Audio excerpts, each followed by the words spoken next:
मनमोहन सिंह जी तो ऐसा बोला था वैसा बोला था कि हम संपत्ति दे देंगे हम सब। अरे भाई, अगर मनमोहन सिंह जी ने ये बात बोली थी तो उसके बाद 2004 से 14 तक उनका काल तो था, वो तो दे सकते थे, 10 साल तक रह सकते थे, वो तो दिया क्यों नहीं उन्होंने? किससे छीना? क्या यहाँ पे जितने यहाँ खड़े हैं, एक बात, कितने खड़े हैं यहाँ पे? सारे हिंदू खड़े हैं लगातार, सैकड़ों की तादाद में, यहाँ से अलग भी और खड़े हैं। किसी एक को लाके यहाँ सामने खड़ा कर दो कि जी मेरा हक छीन के, मुझसे छीन के और मुसलमानों को दे दिया गया।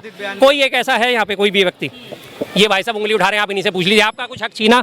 क्या आप क्या परेशानी, क्या आपका हक? 123 संपत्तियां थी जो मनमोहन सिंह सरकार ने इलेक्शन घोषित होने से पहले 8 घंटा पहले जो है वक्फ बोर्ड को दे दी गई। और कांग्रेस ने जो भारत के कॉन्स्टिट्यूशन है, संविधान का आर्टिकल 32 सबसे पावरफुल है कि हम किसी भी चैलेंज दे सकते हैं कहीं पर भी जा करके, किसी भी सरकार के या अपनी रक्षा करने के लिए। तो कांग्रेस ने संविधान के आर्टिकल 32 का भी हनन किया है। अगर सबसे ज़्यादा कानून का उल्लंघन किया है, संविधान की अवहेलना की है, तो कांग्रेस ने की है। अब वक्फ बोर्ड अधिनियम 1995 में हम कोर्ट में चैलेंज नहीं दे सकते, आर्टिकल 32 का भी हनन कांग्रेस ने किया है। तो इन्हें पूछिए संविधान का विरोध कांग्रेस ने किया ना नहीं किया है? देखिए, बड़ा आरोप लगा रहे, कह रहे संविधान का भी विरोध कांग्रेस ने, संविधान का विरोध कांग्रेस ने करा। अब इनकी बातों को मैं बल देता हूँ। सबसे पहले आपको याद है डॉक्टर BR अम्बेडकर साहब जो है पहले कांग्रेस में थे, उन्होंने कांग्रेस छोड़ दी थी। कांग्रेस छोड़ने के बाद उन्होंने अपनी अलग पार्टी बनाई। अलग पार्टी बनाने के बावजूद कांग्रेस ने, जो सो कॉल्ड सारे पुराने उस टाइम के कांग्रेसी थे सारे के सारे, उन्होंने डॉक्टर BR अम्बेडकर साहब को ही संविधान सभा का अध्यक्ष, एक मिनट, संविधान सभा का अध्यक्ष बनाया या नहीं बनाया? अगर उन्होंने संविधान की बात करनी होती तो सबसे पहले, और उसके बाद पहले, एक मिनट सुन लीजिए, मैं सुन लूंगा आपकी भी बात।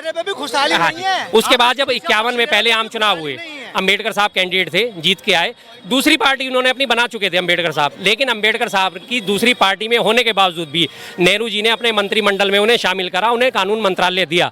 अगर वो संविधान विरोधी होते, अम्बेडकर विरोधी होते, तो उसी टाइम उनको बाहर कर देते। क्यों नहीं करा उन्होंने बाहर? और सबसे बड़ी बात, नेहरू जी की दूरदर्शिता देखिए। श्यामा प्रसाद मुखर्जी धुर विरोधी थे उनके, हिंदू महासभा से थे, उसके बावजूद भी उनको अपने मंत्रिमंडल में शामिल करा। सरदार बलदेव सिंह थे, वो भी कांग्रेस पार्टी से नहीं थे, उनको भी रक्षा मंत्री बनाया। तीन लोगों को उन्होंने, जो अपोजिट पार्टियों के थे, उन तीनों को अपने मंत्रिमंडल में शामिल करके उनकी काबिलियत देख के उनको ये मौका दिया गया कि आप मेरे मंत्रिमंडल में रहो, आप देश के लिए अच्छा काम कर सकते हो। और नेहरू जी की परंपरा को आगे बढ़ाते बढ़ाते आप ये राजीव गांधी जी ने अटल बिहारी वाजपेयी जी को UN में क्यों भेजा था? विपक्ष के नेता थे, उसके बावजूद भी भेजा। चाहते तो कि सरकारी अमले पे किसी को भी भेज सकते थे। और उसके पीछे की अब तो खैर ये कहानी कभी कांग्रेस ने रिवील नहीं करी। और अब ये सब बात सब जानते हैं कि अटल बिहारी वाजपेयी जी उस वक्त बीमार थे, उनको इस इलाज की सख्त जरूरत थी, जिसका आड़ लेके उन्होंने मंत्रिमंडल उसको शामिल करके प्रतिनिधिमंडल में अटल जी को वहाँ भेजा, वहाँ पे उनका इलाज भी करवाया और साथ में वो प्रतिनिधिमंडल में शामिल होकर वहाँ पे अपना देश का प्रतिनिधित्व भी करके आए। अगर कांग्रेस संविधान विरोधी होती तो आज ये 400 पार का जो नारा लगा रहे होते हैं, 84 में तो 414 सीट मिल गई थी कांग्रेस को। 404 सीटें तो इमीडिएट इलेक्शन में मिली थी और 10 सीटें उन्हें बाई पोल में मिल गई थी। 414 सीट होने के बाद उन्होंने संविधान से छेड़खानी नहीं करी। 414 सीट होने के बाद नेहरू ने 1952 में ही भारत के संविधान से छेड़खानी की थी। सबसे पहले मैं बता देता हूँ ना, आप पूछिए। 1952 में ही नेहरू ने छेड़खानी की थी। पहले तो है आयुर्वेद, जो आयुर्वेद है कि आप जो है का आयुर्वेद को बढ़ावा देने से मना कर दिया था नेहरू जी ने। और मैं आपको बताऊं कि जो धार्मिक शिक्षा का अधिकार है, आर्टिकल 28 से 30 तक जो दिया हुआ है, वो हिंदुओं से छीन लिया गया कि आप जो संपत्ति होगी, जो पैसा चढ़ावा आएगा, जो चढ़ावा मंदिरों के अंदर ये पूजा करने का अधिकार मंदिरों से कांग्रेस ने छीना, मंदिरों से छीना गया। आर्टिकल 38 में मठ और मंदिरों का जो पैसा आएगा वो आर्टिकल 38 के अनुसार हिंदुओं से छीन लिया गया। अबे मेरे भाई, संविधान का उल्लंघन, संविधान का। हाँ, इनके आरोप से सबसे पहली बात मैं बताऊं, केरल में पद्मनाभ मंदिर है, अभी तक उसकी संपत्ति जो है 12 लाख करोड़ के लगभग की गिनी जा चुकी है। उसका 7वां एक और तहखाना जो बंद पड़ा है, जो कि कभी खुलने के अभी कगार पे नहीं है, जिसमें माना जाता है कि इसे नाग मंत्रों से प्रतिबंधित करके बंद करा के जो भी इसे खोलेगा वो मर जाएगा, जिसकी वजह से उसका 7वां तहखाना अभी तक नहीं खोला गया। उसमें भी लाखों करोड़ की संपत्ति मौजूद है अंदर। क्या वो संपत्ति सरकार ने अपने अधीन करी? क्या तिरुपति बालास्थान में उसकी संपत्ति सरकार ने अपने अधीन करी? क्या वैष्णो देवी श्राइन बोर्ड जो बनाया उसकी संपत्ति सरकार ने अपने पास रखी? श्राइन बोर्ड बना के वहाँ पे लगातार डेवलपमेंट करा गया।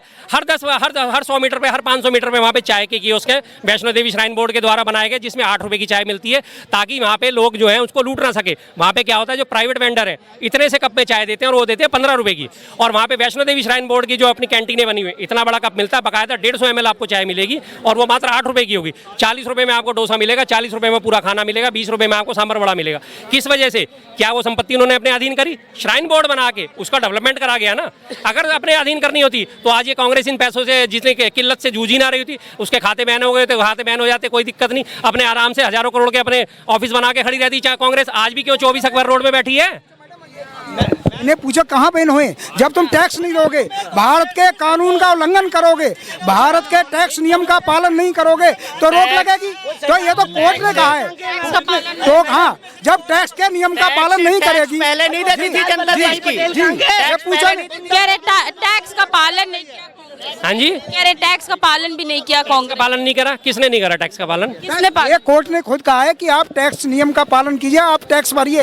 तो कांग्रेस ने टैक्स नहीं दिया है, इस वजह से टैक्स ने चीज का नहीं दिया। अरे जो अभी रोक लगाई है ना, जो उस पर जो कांग्रेस के खातों पर रोक लगी थी, वो इसलिए लगी थी कि इन्होंने टैक्स नहीं भरा। कांग्रेस ने बहुत सारी इन्होंने बातें करी, संविधान के कई सारे आर्टिकल का इन्होंने उदाहरण दिया। IT एक्ट की धारा 149 के तहत 7 साल तक आपको रखनी पड़ती है अपनी ITR की जो है सारी डिटेल्स आपको। भाई साहब इधर सुनो, भाई साहब, नहीं बढ़िया है, आपने आर्टिकल के नाम लिए कई सारे। एक मिनट आप इधर सुनो। आपने संविधान के कई सारे आर्टिकल के नाम लिए, इसका मतलब आपको जानकारी होगी। तो संविधान में एक IT एक्ट है, IT एक्ट की धारा 149 के तहत आपको सिर्फ 7 साल की जो है अपनी ITR रखनी होती है। ठीक है जी, 7 साल की आपने ITR भर दी, उसके बाद इनकम टैक्स डिपार्टमेंट आपको नोटिस नहीं भेज सकता कि 7 साल पुराना। दूसरा, उसका धारा 148 में अपवाद है कि आपको 10 साल पुरानी ITR आपकी वो मांग सकता है, लेकिन कब? जब आपके टैक्स में कम से कम 50 लाख रुपए की हेर फेर हो, कि 50 लाख रुपए से आपकी घोषित संपत्ति या ट्रांजेक्शन जो है वो मैच ना कर रही हो, जो आपने उसमें डिटेल ना भर रखी हो, तो आपको सिर्फ 10 साल पुराने मामलों में। और जब इन्होंने इनकम टैक्स ने डिपार्टमेंट ने डिटेल खोली तो क्या खोली? 1994-95 का असेसमेंट ईयर, जिसकी जो लाइबिलिटी निकलती थी मात्र 14 लाख की निकलती थी, उस 14 लाख पे टैक्स लगा के 125 करोड़ उसको बना दिया गया, जिसकी वजह से खाते फ्रीज करे गए। और जिसके बाद जब सरकार ये कांग्रेस सुप्रीम कोर्ट गई है, सुप्रीम कोर्ट ने इमीडिएट उसके जाके खातों से हटाया, खातों से रोक हटाई, तब जाके, क्योंकि सुप्रीम कोर्ट कम से कम आज भी अभी जिंदा है। DY चंद्रचूड़ साहब जो है कम से कम न्याय का प्रतिनिधित्व करते हुए नजर आते हैं, जो जाके उन्होंने खोला। आप ये बात कर रहे हो? इन्होंने कहा ना, इन्होंने एक बात, एक मिनट मैं बता देता हूँ। सुनो, कांग्रेस ने हिंदू कोड बिल बना करके, नेहरू ने खुद, डॉक्टर BR अम्बेडकर ने मना करा था, खुद जो है अपने सरदार वल्लभ भाई पटेल ने मना किया था कि आप हिंदू कोड बिल मत बनाइए। परंतु इस तुष्टीकरण की राजनीति के कारण कांग्रेस ने जो है हिंदू कोड बिल बनाया। हिंदू कोड बिल में क्या प्रावधान था कि यदि हिंदू एक से दूसरी शादी करेगा तो उसे 7 साल की सजा होगी, जबकि दूसरी जो कम्युनिटी है उनको छूट दे दी गई। तो बताओ, भारत के संविधान का उल्लंघन कांग्रेस ने किया ना किया? सबसे बड़ा उसके लिए होगा। कह रहे संविधान का उल्लंघन किया है। देखिए जी, हिंदू कोड बिल की ये बात कर रहे हैं, हाँ बिल्कुल ठीक है, हिंदू कोड बिल वो लेके आए। आप उस वक्त हालत क्या थे, उस वक्त देश की हालत क्या थे?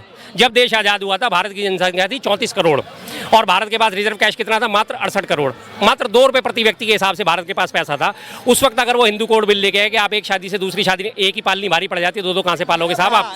हाँ जी। दूसरी बात, दूसरी कम्युनिटी को आपने माने, आपको इस बात की तकलीफ है कि आपको दूसरी शादी करने को नहीं मिली? भाई साहब करो आप तकलीफ है आपको इस बात से? तकलीफ हम ये नहीं कह रहे, हमारा कहने का तकलीफ क्या है कि हिंदू को भी देना। हम ये कह रहे हैं समानता का अधिकार। कांग्रेस ने समानता के सिद्धांत का उल्लंघन किया। समानता के सिद्धांत, समानता के सिद्धांत, समानता की बात कर रहे हैं, कह रहे समानता नहीं, समानता की बात कर रहे हैं। इन्होंने कहा कि तुष्टीकरण की नीति। अब तुष्टीकरण की नीति के हिसाब से इन्होंने तुष्ट किसको करा? हिंदुओं को या मुसलमानों को? हिंदुओं को या मुसलमानों को? रही बात ये 4 शादियों की जो बात करते हैं बार बार, 4 शादियां, ठीक है जी, उनके धर्म में जायज है, मानते हैं हम इस बात को। लेकिन आपको 1000 में से 10,000, 1 लाख में से कोई एक बंदा मिलेगा जिसने दूसरी भी शादी करी हो। आज की डेट में हालात ये है कि एक पालनी भारी पड़ जाती है, एक बीवी पालनी और 4 बच्चे पालने भारी पड़ जाते हैं। 4-4 शादियां तो बहुत दूर की बात होती। कोई बहुत ही बिरला को 2 या 3 शादियां कर लेता हो तो कर लेता हो। तो उसके बाद इन्होंने UCC लाने की घोषणा करी है। मैं कहता हूँ बिल्कुल UCC अच्छी चीज है, लेके आओ। बिल्कुल लेके आओ, सबको बराबर करो। हिंदू कोड बिल भी लाओ, आप उसको भी बराबर करो। यूसीसी ला रहे हो आप, करो बराबर। हम तो कर रहे हैं, हम कह रहे हैं लाओ आप, करो इसको बराबर, हमें कोई आपत्ति नहीं। मैम, देश के हमारे प्रधानमंत्री नरेंद्र मोदी जी ने अभी 3-4 दिन पहले एक विवादित बयान दिया है। देश के प्रधानमंत्री होने के नाते एक विवादित बयान देना हमारे प्रधानमंत्री पर शोभा देता है क्या? बताइए। वो कह रहे हैं यहाँ भी उनके पेट में दर्द हो जाता है जब तक हिंदू मुसलमान ना हो जाए। जब तक हिंदू मुसलमान ना हो जाए उनके पेट में दर्द से उबलता रहता है। क्या करें तो क्या करें, मुद्दे पे बात नहीं करेंगे, शिक्षा पे बात नहीं करेंगे, रोजगार पे बात नहीं करेंगे, देश की तरक्की कैसे हो इस पे बात नहीं करेंगे।